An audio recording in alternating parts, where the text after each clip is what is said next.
പശ്ചിമ ബംഗാളിൽ ഭരണഘടനാ മൂല്യങ്ങൾ പൂർണ്ണമായും തകർത്തുകൊണ്ട് മമതാ ബാനർജിയുടെ ഏകാധിപത്യ ഭരണമാണ് നടക്കുന്നതെന്ന് ബിജെപി സംസ്ഥാന അധ്യക്ഷനും എംപിയുമായ സമീക് ഭട്ടാചാര്യ. രാജ്യത്തിന് ഭയാനകമായ സന്ദേശമാണ് നിലവിൽ ബംഗാൾ നൽകുന്നത്.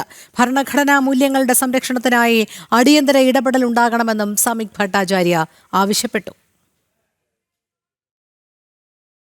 पश्चिम बंगाल में संविधान है, संविधान दिवस तो हम लोग मना रहे हैं. देश की प्रजातंत्र दिवस में सब लोग खुश हैं, बहुत बहुत शुभकामनाएं हम लोग बांट रहे हैं. लेकिन पश्चिम बंगाल में क्या सचमुच संविधान की कोई अस्तित्व है? Constitution doesn't exist in West Bengal. There is a total breakdown of constitutional machinery. What is happening in West Bengal right now, I think it's a chilling message to the nation. And being a custodian of the constitution, they should intervene immediately.